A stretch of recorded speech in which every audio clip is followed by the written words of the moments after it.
Dərsi xəritə ilə öyrənəcəksiniz.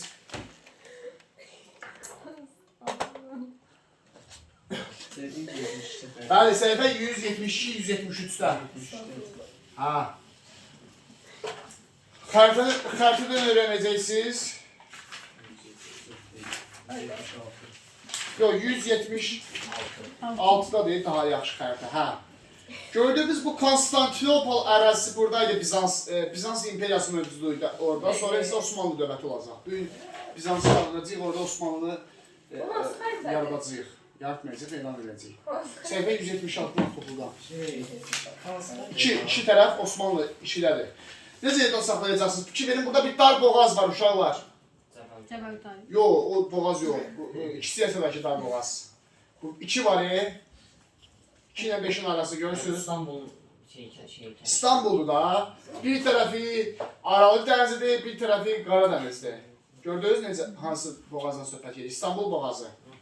Baxın bu ərazidə. 2 var. O İstanbul ərazisi və onun aşağısı Anadolu əraziləri. Buralar olacaq Osmanlı İmperiyasının ərazisi. Osmanlı'dır. Hə. Osmanlı 1302'də olacaq, 1922-ci ilə qədər mövcud olacaq Osmanlı İmperiyası. 1302-ci ildən 1922-ci ilə qədər Osmanlı İmperiyası mövcud olmuşdur. 620 il mövcud olan bir imperiyadır. 2 dəfə keçəcəyik biz Osmanlı'na. Bu dəfə keçəcəyik. Bugün 17-ci əsrə qədər öyrənəcəyik Osmanlı'na. Bir də o biri Osmanlı öyrənəcəyik, o dağılma dövrü olacaq Osmanlı. Sonuncu mərhələsi olacaq. 1302'də yaranıb 1922-ci ilə qədər Osmanlı mövcud olubdur. Paytaxtları olacaq.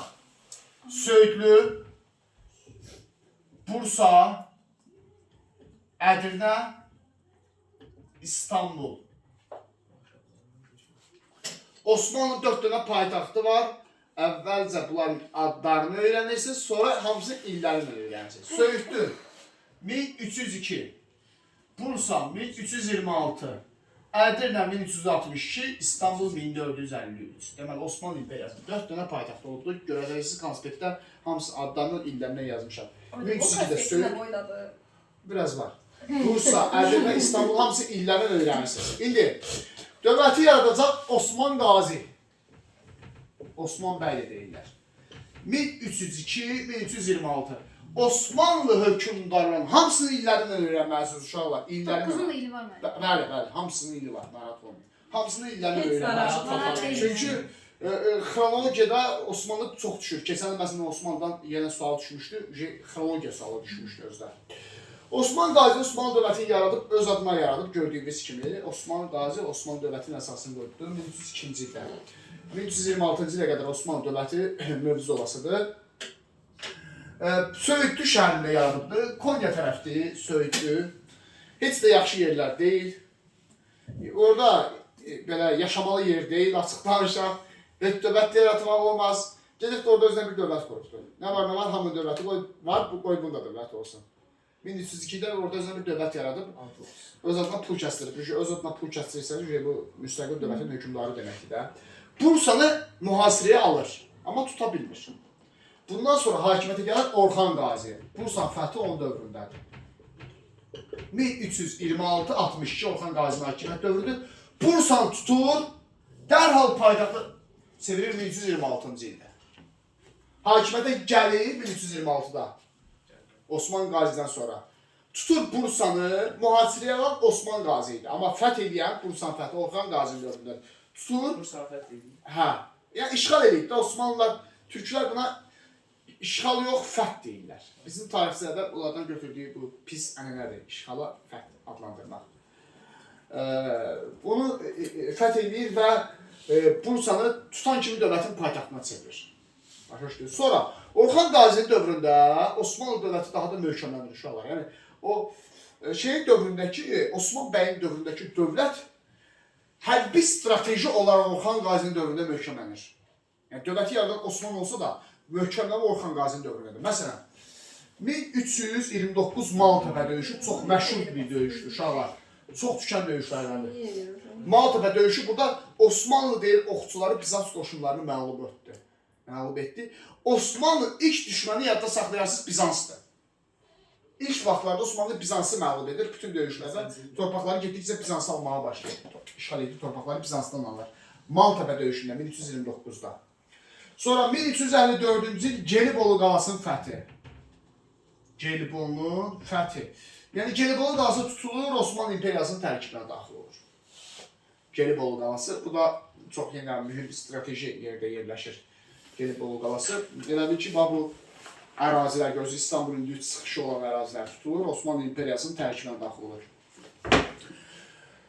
Orxan Qazinin dövründə ən məşhur hadisə dənizlərə çıxışdır. Gördüyünüz kimi Aral dənizə çıxış. Osmanlıda elə bu böyük olan dəniz, gördüyünüz kimi yekə dəniz var ya burada. Bu Aral dəniz. İlk dəfə dənizlərə çıxış Orxan Qazinin dövründədir. Dənizə çıxış elədiysə nə olmalıdır? Dövlətin donanması olmalıdır da dənizdə. Deməli ilk donanma da Orxan Qazinin hakimiyyəti dövründədir.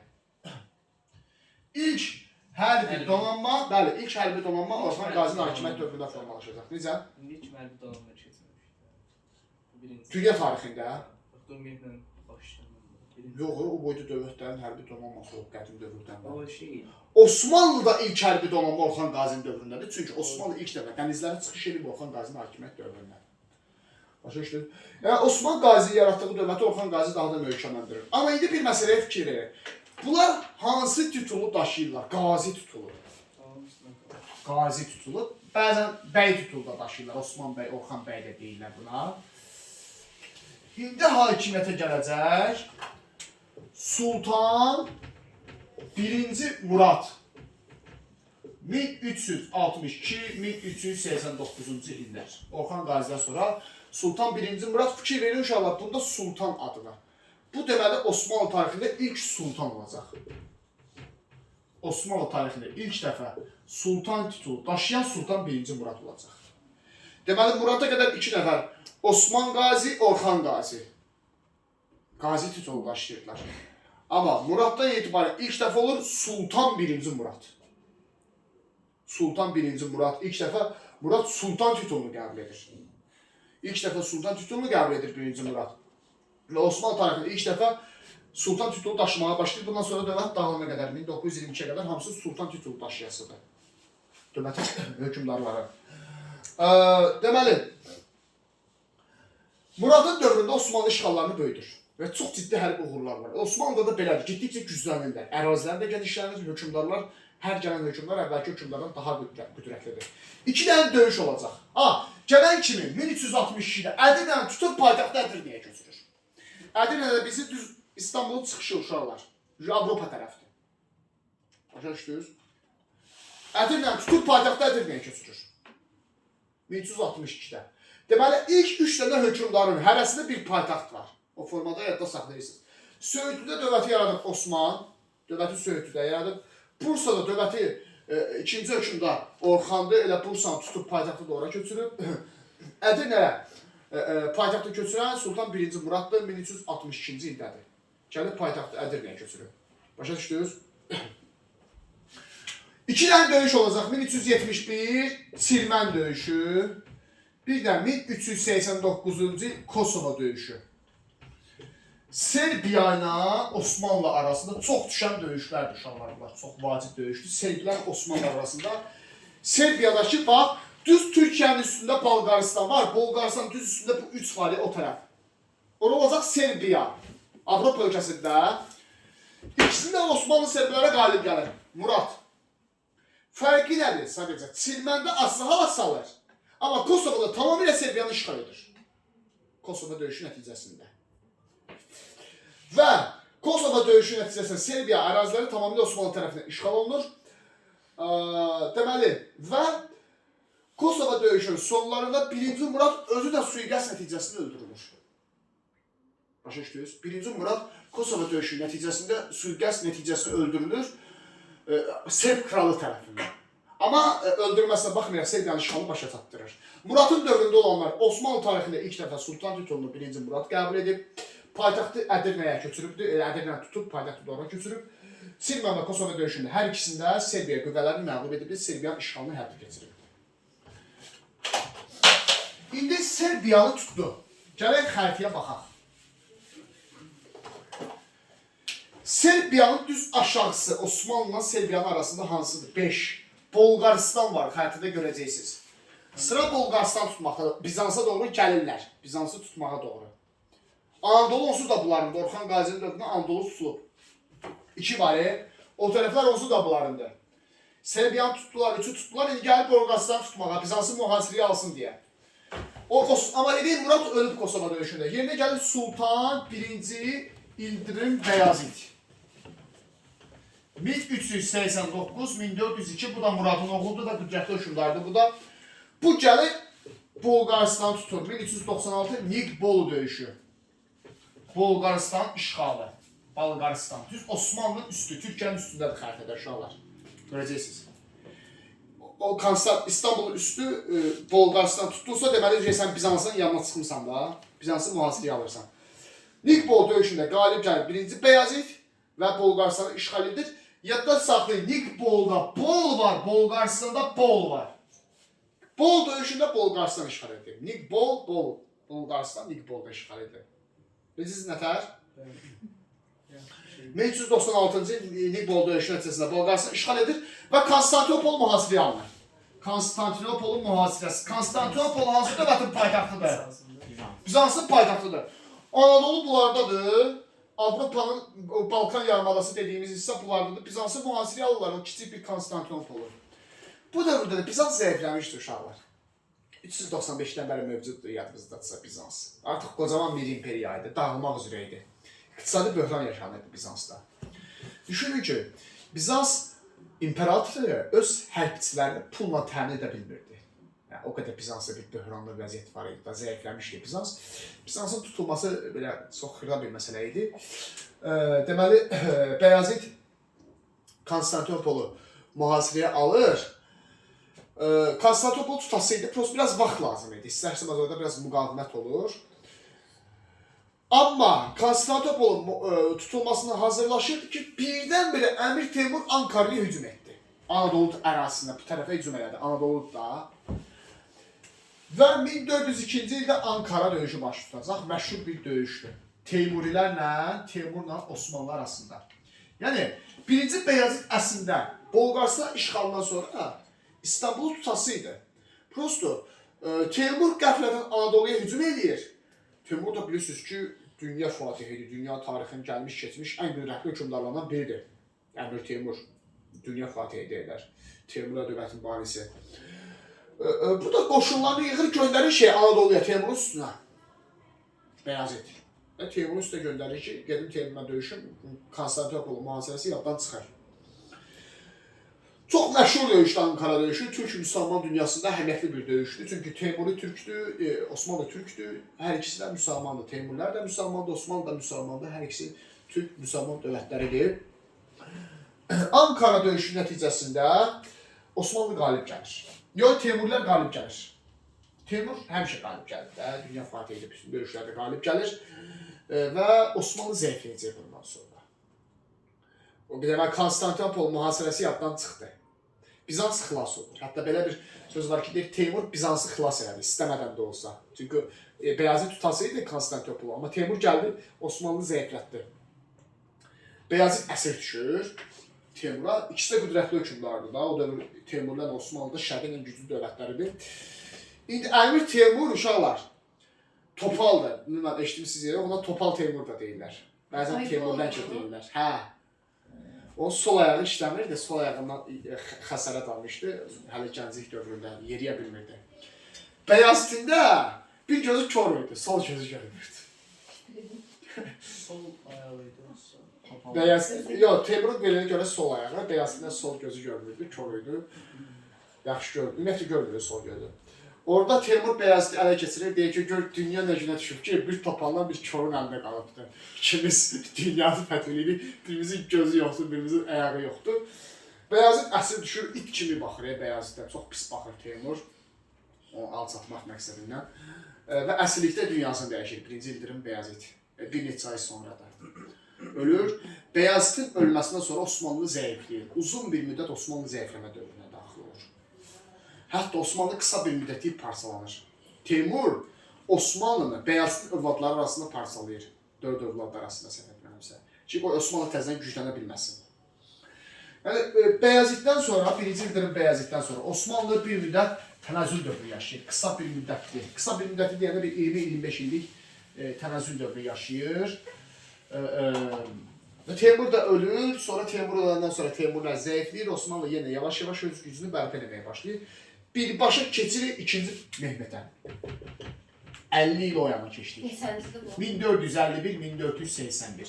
Çünki 2-ci Bəyazitdən Mehmetə qədər Osmanlının heç bir ciddi uğuru yoxdur. 50 il ərzində Osmanlı zəifləmə dövründə olur. Ankara döyüşündən sonra Mehmetin dövründə yenidən Osmanlı güclənməyə başlayır.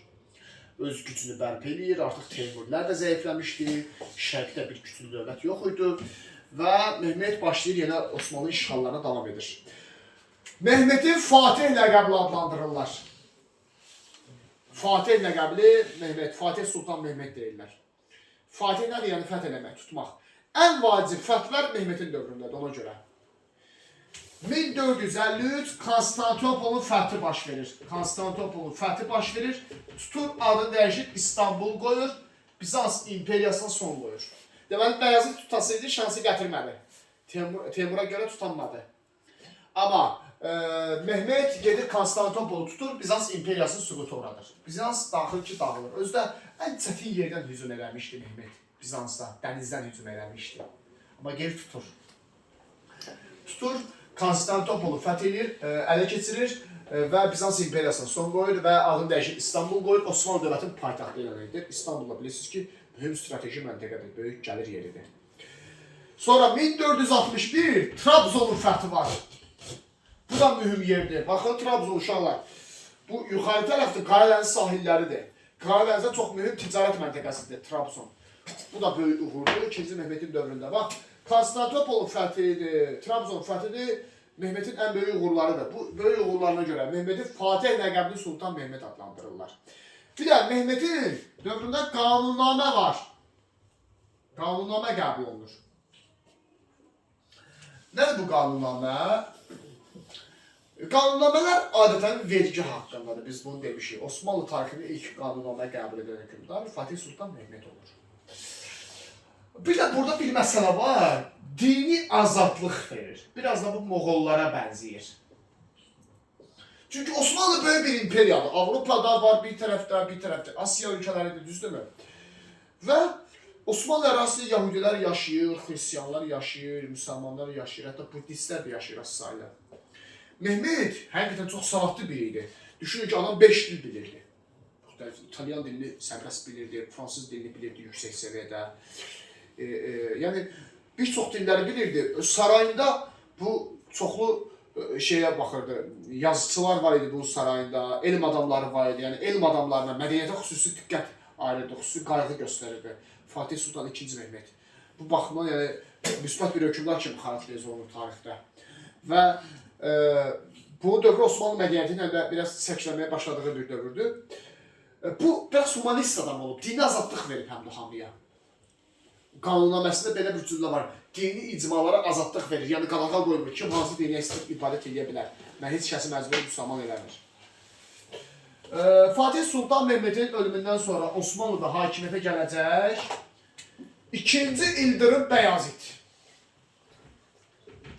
1481-1512-ci illər. Sultan 2-ci İldırım Bəyazit. 2 dənə Bəyazit var da uşaqlar. Birinci Bəyazit, xatırlayırsınızsa, bu Ankarada vuruşan idi. Konstantinopolu tuta bilməyən. Tuta bilməyən, mühasirəyə tutamayan, Mehmetə, Teymura düzən. Bu 2-ci Bəyazitdir. 2-ci Bəyazit Vəli ləqəblidir. Vəli nədir? Dost, yoldaş, xeyirxah, biraz belə adam idi doğrudan da. Çox yumuşaq biri idi. Vəli ləqəbli Sultan 2-ci İldırım Bəyazit. Məsələn, hansı addımlarına görə bunu Vəli ləqəbli adlandırır? Yahudilərə sığınacaq verib.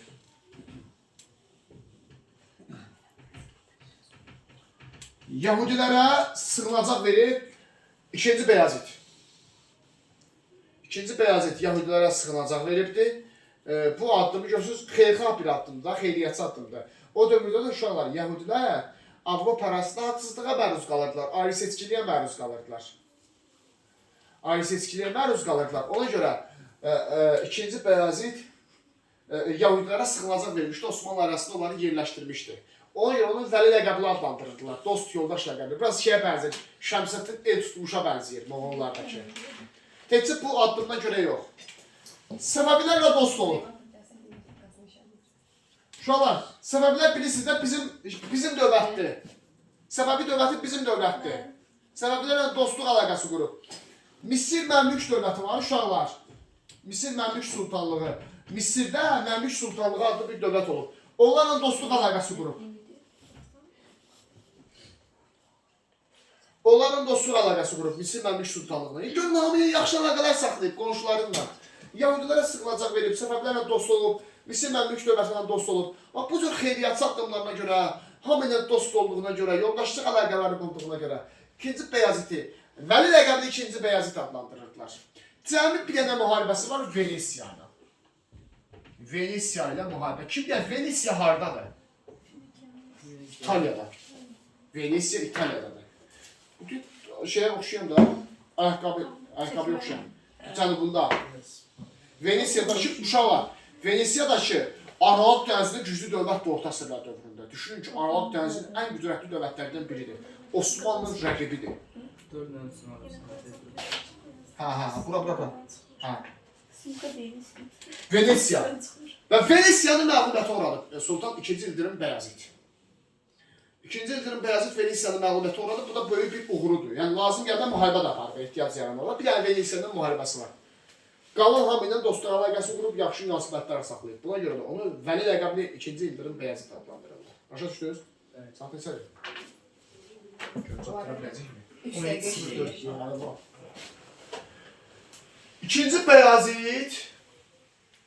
İkinci Bəyazitdən sonra oğlu gələcək Sultan 1-ci Səlim. 1512-1520 çox vacib hökmdarı uşaqlar. Çox vacib hökmdarı Sultan 1-ci Səlim. Bunu isə Yavuz Sultan Səlim adlandırırlar. Hökmdarlar illərindən əlavə olaraq ləqəblərini öyrənməlisiniz uşaqlar. Kim hansı ləqəbi daşıyırdı? Yavuz ləqəbli. Qəddar deməkdir bu. Qəddar. Yavuz Sultan 1-ci Səlim. İndi uşaqlar, Bəyazitlə Səlim arasında fərq var. İkinci Bəyazit bunun atası necə idi? Yumuşaq adam idi. Yahudilərə sığınacaq verib, hamıya dost əlaqəsi saxlayıb. Səfəvilərlə Misir Məmlük dövlətindən. Bu Səlim qardaşlarını öldürmüşdü. Özünə böyük qardaşları. Hakimiyyətə gələ bilsin deyə.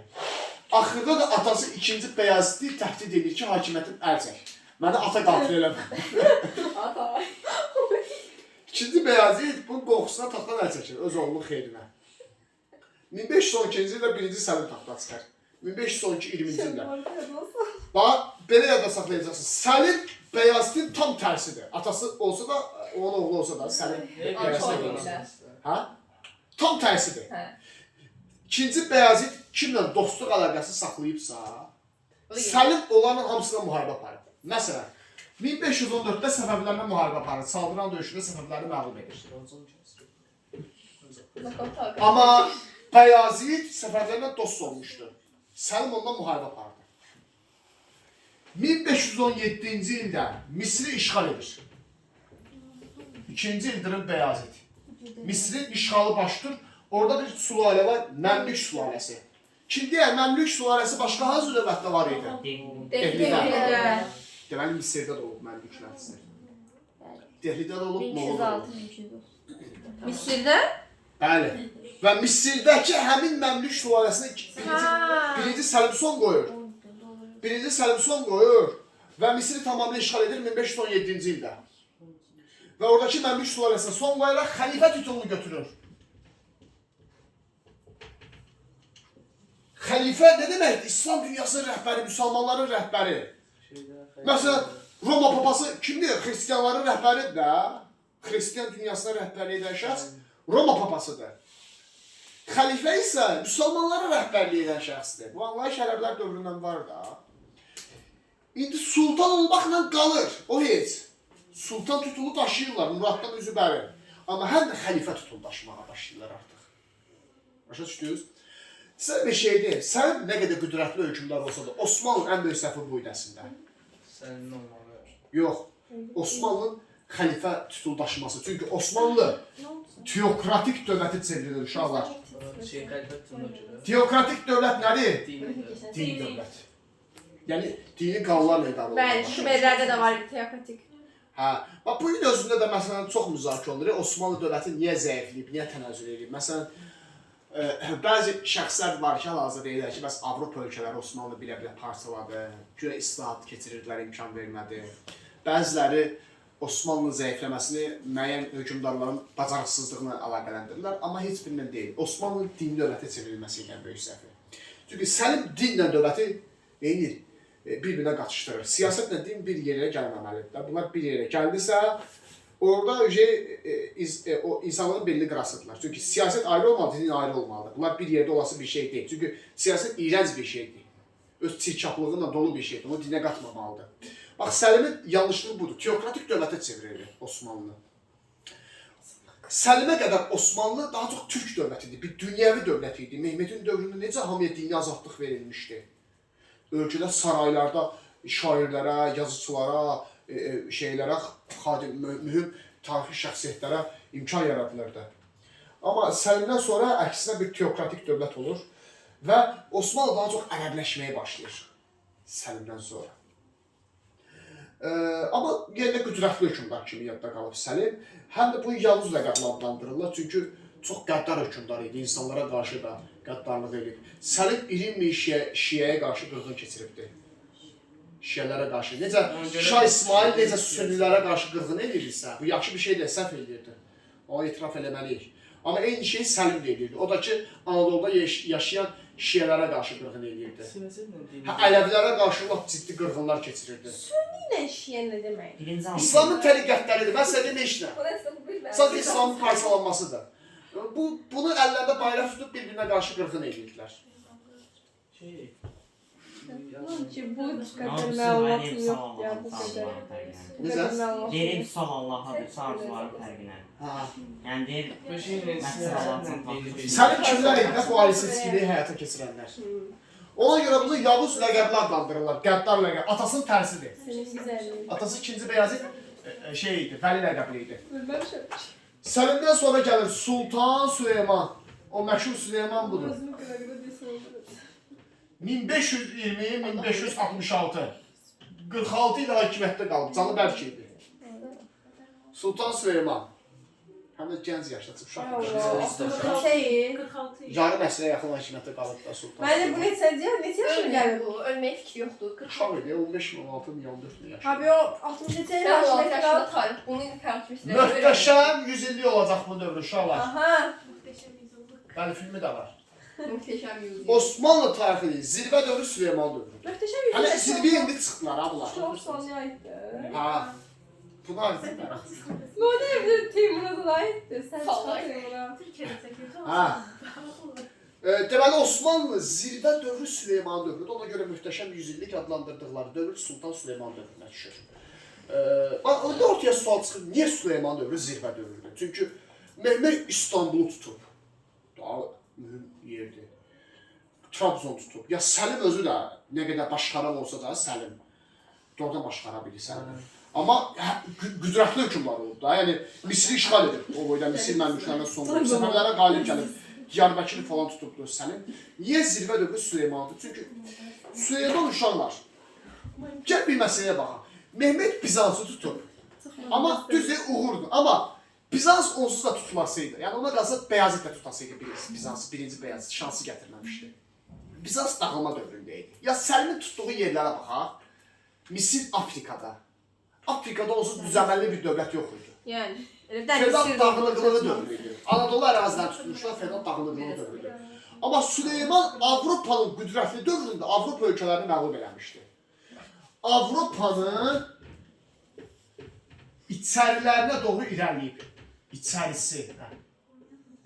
İlk dəfə Avropanın içərilərinə doğru irəliyib. Yəni düz Macaristan və Avstriyaya doğru, Mərkəzi Avropaya doğru irəliyib ilk dəfə Süleymandır. Özü də Avropa dövlətlərinin ən qüdrətli dövründə. Ona görə zirvə dövrü Süleyman dövrüdür. Neçədir saat? Saat 17-12. Hə, qəhvətamıza var. Nədir? Nə? Çanta görmürdüm qəhvədən. Hə, 1521 Belgradın fəthi var bu dövründə. 1526 Moxaç döyüşü uşaqlar çox vacib döyüşdür. Keçən il may qəbuluna Süleyman düşdü. İmtihandakı Süleyman dövrünə aid olan hadisələri seçin. Belə bir sual düşmüşdü. Bu düşmüşdü möhtəşəm yüzü. O sözü yazmamışlar. İşğalları tutmuşdu. Süleyman işğallarını soruşurdu ki, hansı ərazilər tutubdur may qəbulunda. Yəni ki, Osmanlıdan bu dövrdə mütləq bir sual düşür imtihana, yadda saxlayın. Bax, bu Osmanlıdan qəbula ən azı bir sual %100 düşür, garantidir. Moxaç döyüşündə Macarıstan yarısını işğal edib, gedir Avstriyanın mühasirəyə alır. Avstriya bilirsiniz də, Almaniyanın düz sağ tərəfidir uşaqlar. Elə bir cənub şərqidir Almaniyanın. Almaniya qonşu dövlət. Materiki. Yox, Avstraliya yox, Avstriya. Da Avropa. Avstriya materiki. Avstriya materik deyil. Get danışma. Məsələn, dedin Avstraliya materikidir. Avrasya değil. Avrasiyada Avropa qitəsi, Asiya qitəsi olur. Bu Avropada da Avstriya dövlətdir. Avstraliya yox. Hə, tamam. Xəritədə baxarsın Avstriyaya, orada atlasda bax. Bu 1529-da Viyananı mühasirəyə alır. Bəs məndən bir saymadın. Ama biləm ama 20'den çox oldu. 25'te zaten çok oldu. Viyananın mühasirəsi Viyana Avstriyanın paytaxtıdır. Viyananı mühasirəyə alır, amma tuta bilmir. Avstriyanı tutsaydı, Viyananı tutsaydı, bütün Avropanı tutardı. Ha? Bir indi buna baxsın. Bəli. Hansı vardı bayaqdan bilmiyoruz. Var, hə. Amma təkcə orada yox, o daha genişdir. Bir dənə də atmışam axı mən. Deyir, bu daha genişdir. Bax, Avstriya burada var. O yüzden. Göz Almanya düzəni. Viyananı mühasirəyə alır. Baxın, uşaqlar xəritə atmışam sizə. O xəritədə baxın. Hamısı Macarıstanı tutur, Moxaçdan 1526-da. Gəlir Avstriya tutmaq üçün 1529-da Avstriya mühasirəyə alır. Avstriya tutsaydı bütün Avropanı tutasıydı. Amma Viyana mühasirəsi uğursuz olur. Süleyman ilk uğursuzluğu burada olur. Avropa ölkələrinin hamısı yardım edirlər Avstriyaya ki, Osmanlı tutmasın. Süleyman axmaq hökmdar deyil, əslində ağıllı hökmdar idi. Görür ki, hamıya düşməndir Avropada. Düşünün ki, Portuqaliya güclü dövlətdir, Osmanlı düşmənidir. Venesiya güclü dövlətdir, Osmanlı düşmənidir. İspaniya Osmanlı düşmənidir, İngiltərə Osmanlı düşmənidir, Avstriya Osmanlı Bir şey düşmənidir. soruşa bilərəm. Keçmişdə yaranan düşmənçilər bugünkü müasir dövrdə də təsir edir. Çox yox. Cüzi, bəzi ölkələr, gerdə qalmış ölkələrdə də. Müasir siyasət pul üzərində qurulur.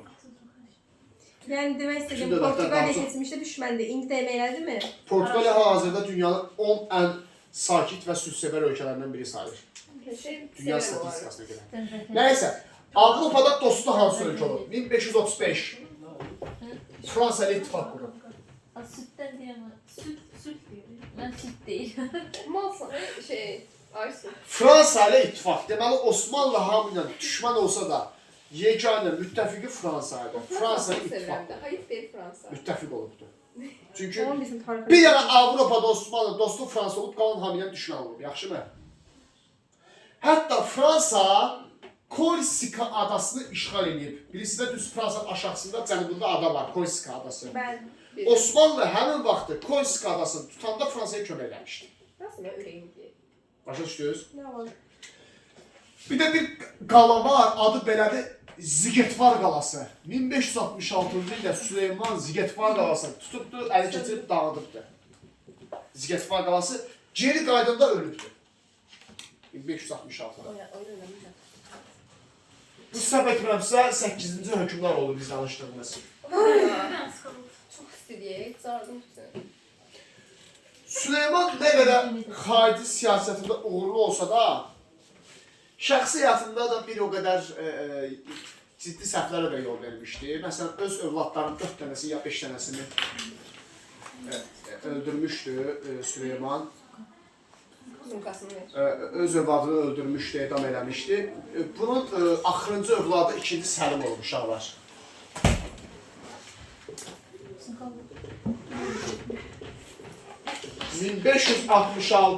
...1566-1574, 8 il. Bu Piyanska Səlimdir. Osmanlı tarixinə elə o 8 dənə uğurlu hökmdardan sonra ləkə vuran ən böyük hökmdardır da. İkinci Səlim, Sarı Səlim də deyirlər. Süleyman ən axırıncı oğludur. Hürrəmdən olan. Elə də Hürrəm bunu taxta çıxartdı. Bu ikinci Səlim... Yox, yox.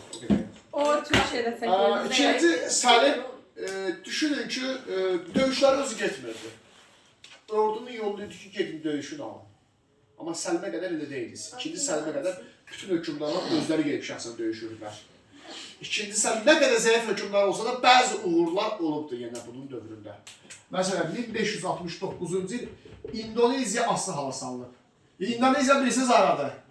Şey tərəf, Xəritədə Avrasiyada. atlasınızı göstərərdim. Avrasiya hissəsində. Hindistanın cənub-şərqində. Hadi o tərəfdə. Hə. Avstraliyanın yuxarısındadır. O necə olubdu? Osmanlı ilə heç sərhəd deyil axıblar. Sərhəd düşmürlər. Prosto İndoneziya Portuqaliyanın işğal altındaydı. Portuqaliya da Osmanlının düşmənidir. Orada üsyan qaldırırlar. Üsyancılar Portuqal qoşunlarını oradan qovurlar. Portuqaliya qoşunlarını oradan qovurlar. İkinci Səlim gəlir. İndoneziyalılara dəstək verir. Gəlir, özü vermir də, ordusu verir. İndoneziya, Portuqallara qarşı mübarizə dəstək verir İndoneziyanın azad olması üçün. İndoneziyalılar bu adımına görə çox təşəkkür edirlər ikinci Səlimin məktubuna və ondan könüllü şəkildə asılılığı qəbul etdiyini bildirirlər. Yəni könüllü tabi olublar bunlar. Başa düşdünüz? Bu olacaq Osmanlı tarixi. Gördünüz, elə də böyük deyil. Nə? Məndə bundan böyükləri var.